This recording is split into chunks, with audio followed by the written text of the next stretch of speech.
Баянзүрх дүүрэг 22 дугаар хороонд баригдаж байгаа аз жаргалын өргөө 12 давхар 66 айлын орон сууц нь 2019 оны 8 дугаар сард ашиглалтанд орохоор 80% тай ажиллаж байна. Манай барилга нь сайн чанарын материал, герман стандартаар баригдсан 52 м2-аас 74 м2-тай 2-3 өрөө чанарын шаардлага гэсэн байрнуудаа танд санал болгож байна.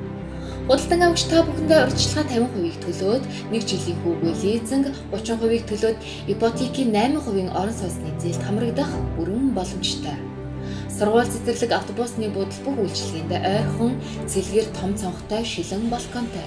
Сайн чанарын материалаар баригдсан өрөөний ашигтай талбай ихтэй, смарт хаалганы төвчөөтэй, орчин үеийн интерьер шийдэлтэй гэсэн давуу талуудаар бид үйл ажиллагаагаа явуулж байна. Хэрэглэгч таны тав дахь бидний зорилго. Чанартай барилга таны аз жаргалтай амьдралын баталгаа. Аз жаргалын өргөө 66 айлын орон сууц.